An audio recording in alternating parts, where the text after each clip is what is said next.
All right, so this is video 2 of our video series for the Shirts Off Challenge. This one's on nutrition. This video can go on for hours and hours and hours. We're gonna try our best to keep it short. So we just made some bullet points, and then once you see the actual sheet, we're gonna email out to you. You'll have some clarity and you may have some questions. At this facility, we believe in balanced everything. Working out, both strength-wise, aerobically, mobility, all that stuff. Nothing changes either when we talk about nutrition. We believe in balanced eating so that in the long run, we're healthy all in all, right? Not only do we look good on the outside, but on the inside, we also look equally or better, right? So what is balanced eating? Really what it comes down to is getting away from the processed stuff that's out there and getting back to eating whole foods, okay? It's really that simple. Low glycemic food, lean meats, healthy fats, and we'll talk to all those points. You want to think about eating clean, putting whole foods into your body. The cleaner you eat and fuel your body, the better your body will work for you, the more energy you will have, the better you'll perform in the gym and out of the gym. So just think everything you put in your system, if it's clean, you're going to work efficiently. If it's crap, your body's going to feel and look like crap.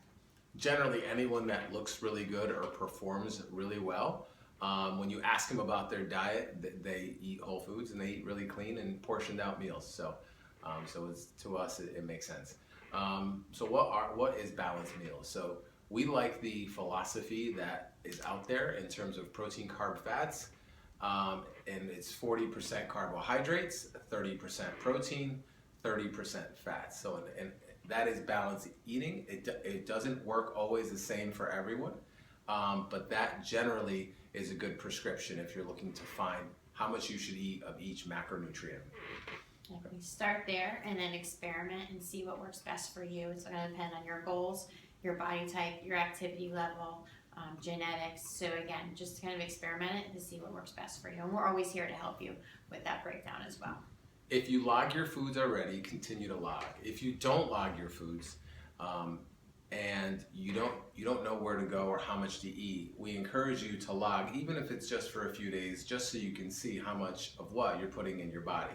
When we look at people's logs, it's generally the same.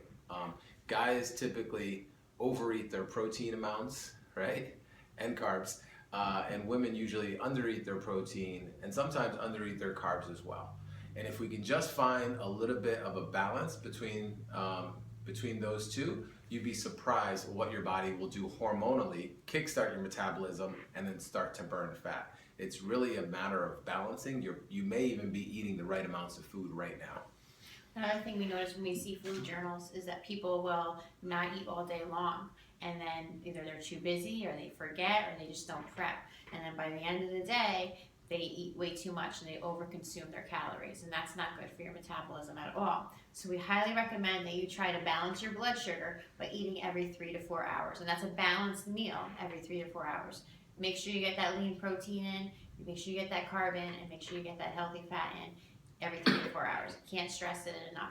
You need to balance your blood sugar. When your blood sugar is out of whack, that's when you make poor choices. But if you can keep that blood sugar stable throughout the day, then you can continue to make really good choices, and that's your willpower. That everybody says, oh, you have such great willpower. No, you just have to keep your blood sugar balanced throughout the day. That's the secret right there, guys. So to move on to the macronutrients, we'll start with protein. So what type of proteins should you be eating? Well, it's pretty simple and it's all listed on the sheet, and we'll give examples as well. But really what it comes down to is lean meats. And so that could apply to just about everything that was alive at one point, right? So in terms of the quality of the meat, we're recommending that you try to find 90-10 meat, okay? So that's 90% lean, 10% lean. And so things like sliced turkey breast, that's generally more lean, and that's 90-10, versus something like a hamburger from the local restaurant, that's generally 80-20. And when you go to these restaurants, make sure you ask the quality of their meats so that you can make the right choice. But really, if you're going shopping, we're looking for 90-10. Some places may not have that. The price point's a little higher, so we're sensitive to that. The next available option would be 87-13, but some supermarkets don't have as much of a variety there. and then beneath that is 85-15, which is your last option. That's not a cheat in this challenge, but we're recommending that you find something leaner, right, so that you lower the amount of saturated fat you ingest during the course of a day. Okay? Grass-fed meat is always a better option as well than non-grass-fed because it's a higher quality. More expensive, but definitely a higher quality. And again, you're fueling your body. Think of it in terms of that. 100%. In terms of portioning, to keep it really simple, if you're not weighing your foods, if you have if you think you're overeating, just look at the size of your fist, and that'll generally tell you what you should be eating at any given times. In terms of ounces, what that translates into is 3 to 6 ounces depending on the person. Women generally 3 to 4 ounces per meal. Men somewhere between 5 and 6. Now, a lot of research suggests that you weigh your foods pre-cooked. So if you're eating 5 ounces of food pre-cooked, it's generally 4 ounces cooked. So if you're logging your foods, make sure you log it as 5 ounces and not 4, just so that we could have some accuracy at the end of the day. So just my suggestion there. Okay. And then when it comes to carbs, you can have your starchy carbs and your veggies. Veggies, go to town, and there really is no bad veggie. When it comes to starchy carbs, these are your potatoes, your rice. The other things we will be allowing will be paleo bread, Ezekiel bread, flourless bread. There will be no gluten-free pasta is not allowed. Any pasta is not allowed. Quinoa is a great choice. Brown rice is a great choice. When eating these starchier carbs, 1 fist per serving is a great way. When we're talking about proteins, you want to think about a palm size. So carbs is a fist, proteins is a palm size.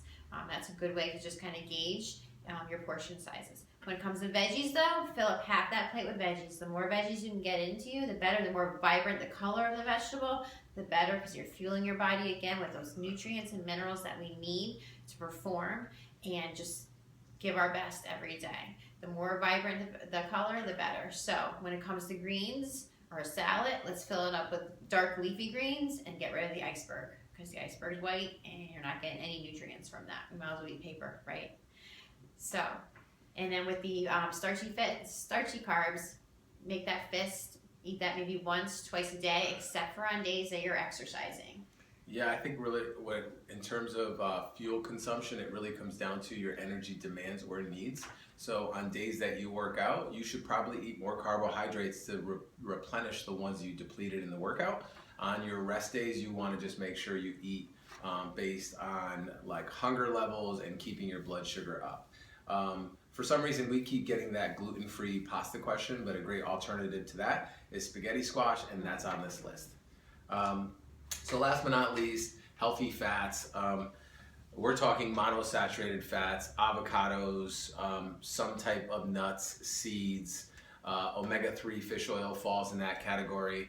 But we want to make sure that we're mindful of the fats we ingest and we're just not taking in any fat. And if you log anything or portion anything in this challenge, if you don't want to portion out everything, but if you log anything, portion out your fats, whether you're cooking with olive oil or coconut oil. You could easily fry your foods if you put too much oil into the pan. If you put heavy cream in your coffee like most of us do, just don't let the barista pour as much as they want. Be specific. Demand that they only put a tablespoon or a teaspoon in this challenge. Fat is very dense, and you'll see it on this sheet. It's 9 calories per gram versus protein and carb, which is 4 calories per gram. So literally, you can, just by mishandling something simple as coffee, adding too much coffee or cream in your coffee, that can throw off your fat levels for the entire day. And we have an entire list of things you should be eating fat-wise to balance out your other macronutrients. But just when you eat, Kelly brought up a good point. She said a thumb size is what you should eat per meal in terms of like fats. And I think that's perfect. I think if you look at your thumb, you realize it's small, and you also realize that you should not be eating that much fat. So you shouldn't have a pile of bacon on your plate, cheese and avocado. That's just too much. Pick one good fat per meal, and I guarantee you'll have success in this challenge. And that fat is really important, so don't avoid it at all costs, because we're going to need a little bit of that fat to hold us over until our next meal. Mm-hmm. And then there's other things on here like condiments and supplements and meal replacement bars. Make sure, I mean, it's all on the sheet. Just ask the question, and if it's not on the sheet, and then if we update the sheet, I can then share that with everyone in this challenge so that they also get that answer to the question. They're probably thinking, but did not ask. As far as drinking, we have some alcohol allowances, but if you're not a drinker, we've given you a treat as well. So you could have organic dark chocolate, 85% or better as a snack, or you could have unsweetened dried fruit, one serving size. So nobody's getting penalized here. We're all eating really well. So if you're not a drinker and you're trying to go cold turkey on this challenge, we've provided you with a little snack. So.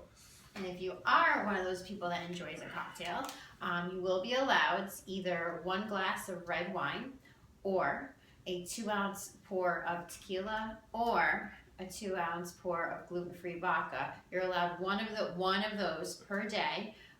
You are not allowed to bank your alcohol points for the weekend. That's not going to help you. And just keep in mind that alcohol consumption will impede your results. So if you are going to consume alcohol, just be aware of it. Guys, I think we're going to cut it short here, but if you have more questions, ask, and these sheets will be attached to this email. All right, take care.